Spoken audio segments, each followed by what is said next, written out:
अस्सलाम वालेकुम dear friends. Start करते हैं आज का लेक्चर नंबर 1 पार्ट नंबर 5।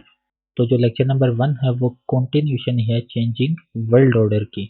हमने लास्ट लेक्चर में कोड को डिस्कस किया, उसके इम्पोर्टेंस को डिस्कस किया, उसके फ्यूचर को डिस्कस किया, उसके जो कंसिक्वेंसेज हैं उनको डिस्कस किया और आज हम देखते हैं UCAS। ये भी जो चाइना को economically, military, geographically, politically containment policy है फ्रॉम यूएस, उसी की एक कड़ी है। UCAS is a trilateral security pact between Australia, the United Kingdom and the United States, announcement on 15 September 2021 for the Indo-Pacific region। ये एक trilateral security pact है between Australia, UK and US, जो कि अनाउंस किया गया 2021 में। Under the pact the US and UK will assist Australia in acquiring nuclear powered submarines. तो इस पैक्ट के थ्रू जो यूएस और यूके है वो ऑस्ट्रेलिया को सप्लाई करेंगे या उसकी मदद करेंगे हासिल करने के लिए न्यूक्लियर पावर्ड सबमरीन्स, ऐसे सबमरीन्स जो कि न्यूक्लियर वेपन्स को कैरी करने की कैपेबिलिटी रखती हैं। The pact also includes cooperation on advanced cyber mechanism, artificial intelligence, autonomy, quantum technologies, undersea capabilities, hypersonic and counter-hypersonic, electronic warfare, innovation and information sharing। तो इस पैक्ट में ना सिर्फ ऑस्ट्रेलिया को न्यूक्लियर सबमरीन प्रोवाइड की जाएंगी बल्कि उसको इन तमाम जो रीजन्स हैं उसमें भी असिस्टेंस प्रोवाइड की जाएगी। The 8 submarines will significantly expand Australia's naval power in the region, and only a few countries possess nuclear submarines, and adding Australia to that list is a big decision। तो Australia को I think 2030 के 40 तक 8 जो nuclear submarines हैं वो provide की जाएंगी ताकि जो ऑस्ट्रेलिया की नेवल कैपेबिलिटी है उसको स्ट्रॉन्ग किया जा सके, एक्सपेंड किया जा सके। और उस रीजन में बहुत चंद ममालिक हैं जिनके पास न्यूक्लियर सबमरीन्स है और ऑस्ट्रेलिया को इस लिस्ट में शामिल करना एक बहुत ही बड़ा डिसीजन है। Why selecting Australia? Due to its geographical importance as it lies in Pacific and Indian Ocean।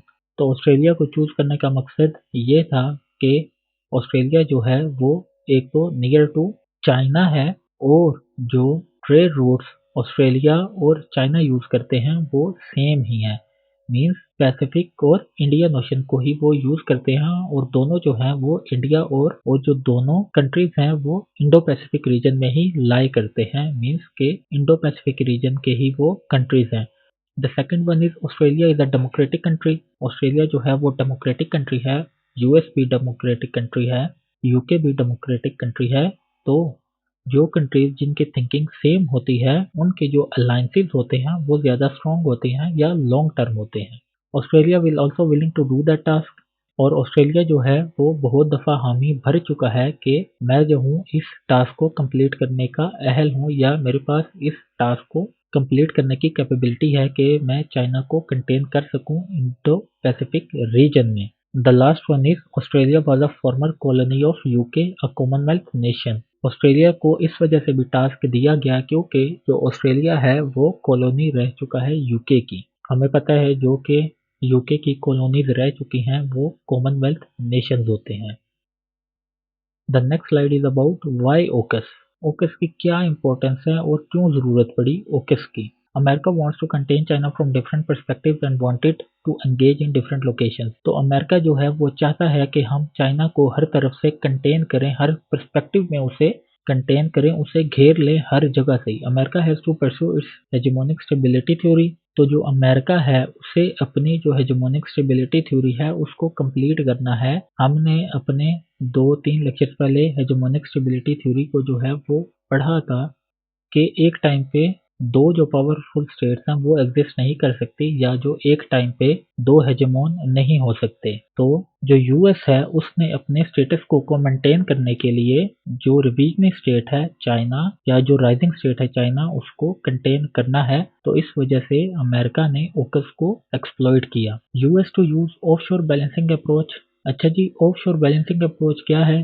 कि हमने देखा कोल्ड वॉर में भी अमेरिका जो है वो डायरेक्ट इंटरवीन नहीं करता। उसकी यूएसएसआर के साथ लड़ाई थी लेकिन वो डिफरेंट लोकेशंस पे लड़ेगी। वियतनाम में, south Korea, north Korea, Afghanistan में ये लड़ाई लड़ी गई। डायरेक्ट कन्फ्रंटेशन यूएस और यूएसएसआर के दरमियान नहीं हुई। तो यूएस जो है वो बहुत ज्यादा क्लेवर है, वो कभी भी डायरेक्ट कन्फ्रंटेशन नहीं करता। इस वजह से वो अपने जो एलाइज हैं उनको यूज करता है थ्रू ऑफशोर बैलेंसिंग अप्रोच। तो अपने एलाइज को यूज करना या यूएस की प्रॉक्सीज बनना, इसको हम ऑफशोर बैलेंसिंग अप्रोच कहते हैं। Through AUKUS America has direct influence in Indo Pacific reason. अच्छा जी, न्यूक्लियर सबमरीन्स ही क्यों दी गई? कोई और टेक्नोलॉजी भी तो दी जा सकती थी। न्यूक्लियर सबमरीन्स की इम्पोर्टेंस क्या है? तो इनमें सेकंड स्ट्राइक कैपेबिलिटी होती है। सेकंड स्ट्राइक कैपेबिलिटी क्या होती है कि अगर दो कंट्रीज में न्यूक्लियर वॉर हो जाती है तो दोनों एक दूसरे पे अगर न्यूक्लियर अटैक करते हैं तो दोनों जो हैं वो खत्म हो सकते हैं। या एक कंट्री जो है, फर्ज करें जो पाकिस्तान की पॉलिसी है वो ये है कि हम पहले अपना न्यूक्लियर वेपन यूज करेंगे अगेंस्ट इंडिया। तो पाकिस्तान जो है अगर इंडिया पे अटैक करता है तो इंडिया जो है वो जाहिर है कि डिमोलिश हो जाएगा। तो जो न्यूक्लियर सबमरीन्स हैं वो फिर यूज होती हैं, या जो इंडिया है वो फिर अपनी सबमरीन के थ्रू पाकिस्तान पर न्यूक्लियर अटैक करेगा, क्योंकि वो वाली सबमरीन न्यूक्लियर वेपन्स को कंटेन करने के लिए स्पेशली बनाई जाती हैं। The second thing is long range strike capabilities. और ये जो सबमरीन्स हैं ये कहीं से भी स्ट्राइक कर सकती हैं, और ये लॉन्ग रेंज इनकी कैपेबिलिटी होती है कि वो दूर तक जो है वो स्ट्राइक कर सकती हैं किसी भी कंट्री पर। To check on trade routes, के जो ट्रेड रूट्स हैं वहाँ पर चाइनीज इन्फ्लुएंस को काउंटर करने के लिए, क्योंकि हमने देखा कि उस रीजन में किसी भी कंट्री के पास बहुत कोई अच्छी सबमरीन्स नहीं है कि वो चाइना की जो सबमरीन्स हैं उनको टफ टाइम दे सके। तो इसी वजह से ऑस्ट्रेलिया को न्यूक्लियर सबमरीन्स की प्रोविजन दी गई।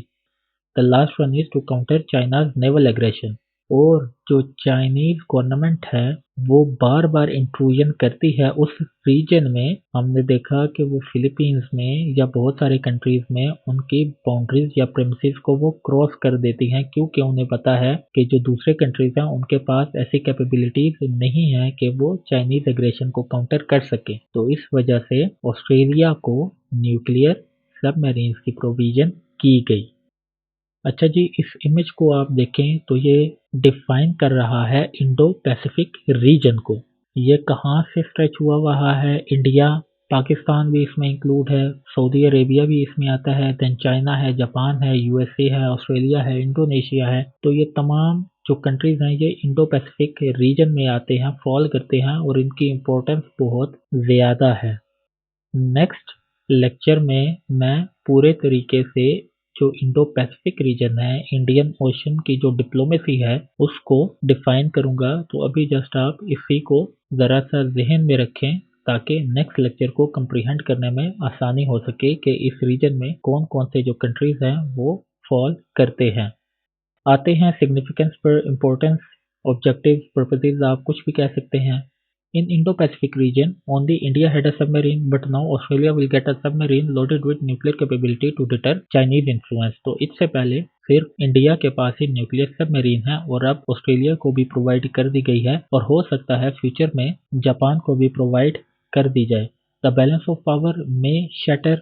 तो जो बैलेंस ऑफ पावर है वो खराब हो सकता है, डिटेरियोरेट हो सकता है, क्योंकि अगर जो यूएस है वो अपने एलाइज को न्यूक्लियर सबमरीन जो है वो प्रोवाइड कर रहा है, तो हो सकता है कि इन फ्यूचर चाइना जो है वो पाकिस्तान को, सऊदीया को या ईरान को, मोस्टली ईरान को, टर्की को वो प्रोवाइड कर सके। तो इससे जो बैलेंस ऑफ पावर एक बना हुआ है इस रीजन में वो खराब हो सकता है।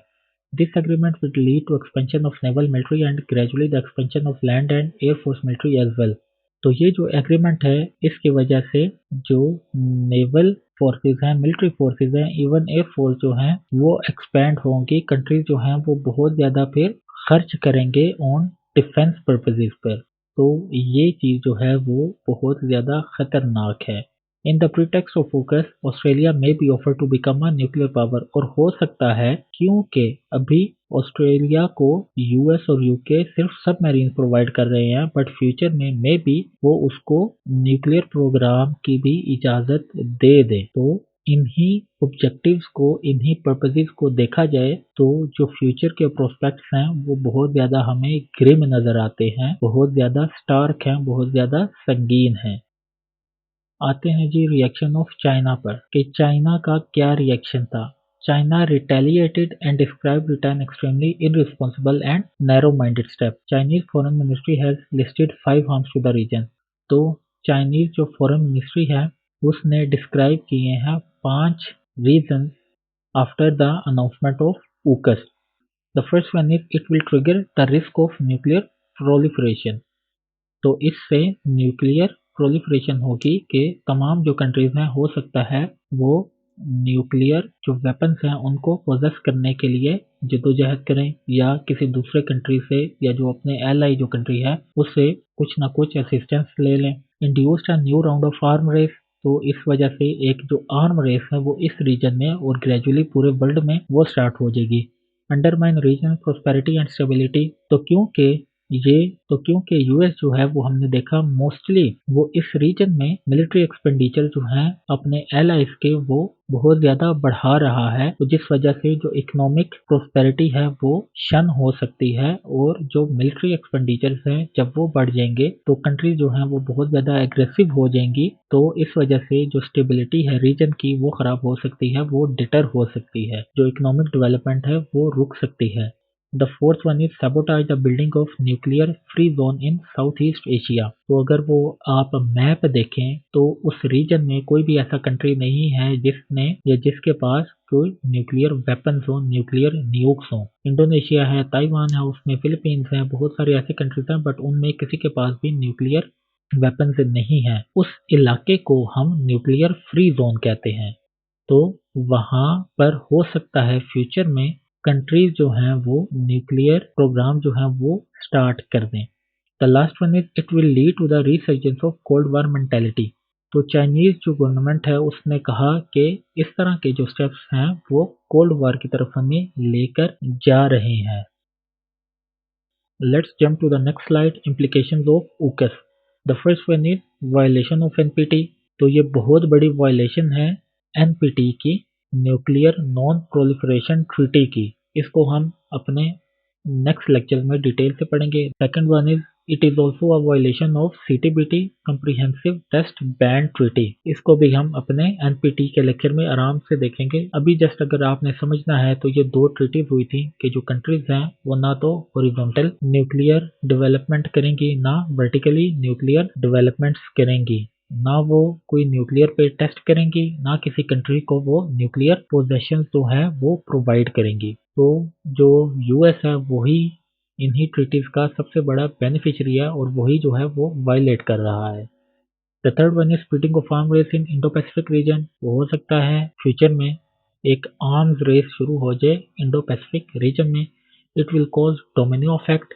इससे एक डोमिनो इफेक्ट होगा कि एक कंट्री जो है वो पोजेस करेगा देन आहिस्ता आहिस्ता सारे कंट्रीज जो हैं, क्योंकि एक सिक्योरिटी डायलेमा जो है वो क्रिएट हो जाएगा इस रीजन में, तो तमाम कंट्रीज जो हैं वो न्यूक्लियर न्यूक्स जो हैं वो एक्वायर करना शुरू कर देंगे। It will create a security dilemma between US and China that China called it a zero sum game. तो चाइना ने तो पहले भी यही कहा है कि विनर जो है वो हम होंगे और लूजर जो है वो यूएस होगा। आते हैं फ्यूचर ऑफ UCAS पे। In Indo Pacific region there will be increased polarisation of area between US and China. Asians may have to choose between Washington and Beijing. UCAS could give Australia a strategic and technological boost for decades. Global debate is ranging over who should make the rules. अच्छा जी, हमें इस reason में block बनते नज़र आ जाएंगे और जो states होंगे मोस्टली जो एशियन स्टेट्स होंगी उनको फिर चूज करना पड़ जाएगा बिटवीन वाशिंगटन एंड बीजिंग। तो ये जो इस तरह के कंसर्न्स हैं वो बहुत ज़्यादा सीरियस हैं। इस वजह से इन दोनों स्टेट्स को वो रिवैम्प करना है अपनी पॉलिसीज को। इसी तरह अगर हम देखें ओकस के क्या प्रोस्पेक्ट्स हो सकते हैं ऑस्ट्रेलिया के लिए, ज़ाहिर है न्यूक्लियर सबमरीन्स उनको प्रोवाइड हो सकती है, बल्कि वो तो होगी, न्यूक्लियर वेपन्स और टेक्नोलॉजिकल बूस्ट मिलेगा, साइबर सिक्योरिटी उनकी जो है वो स्ट्रॉन्ग हो सकती है। तो ऑस्ट्रेलिया जो है वो आने वाले सालों में एक डोमिनेंट कंट्री जो है वो उभर के सामने आ सकता है।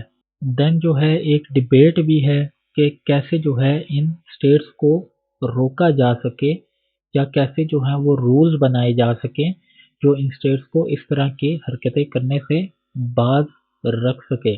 फिलहाल तो हमें कुछ इंस्टीट्यूशंस लगते हैं जिस तरह यूएन है या दूसरे बड़े इदारे जो हैं वो कुछ इंटरवीन करें तो हो सकता है, बट फिलहाल जो है वो हमें कोई सीरियस एक्शन नहीं नज़र आता। आते हैं अपने नेक्स्ट पॉइंट पर, क्रिटिकल एनालिसिस। तो इसके military impact, regional consequences, economic change और पॉलिटिकल रेपरकशंस, तो ये सारे मैंने आपके साथ डिस्कस कर दिए हैं। आप बस दो दो तीन तीन लाइन में इनको बयान कर दें। और अगर मैं फिर दोबारा रिपीट कर रहा हूँ कि अगर मैंने अपने नेक्स्ट स्लाइड्स में कोई इस तरह की लास्ट में कोई एक स्लाइड नहीं बनाई तो आपने लाजमी बनानी है। हर लेक्चर के आपके पास क्रिटिकल एनालिसिस होना चाहिए या आपको उसका क्रिटिकल एनालिसिस करना आना चाहिए।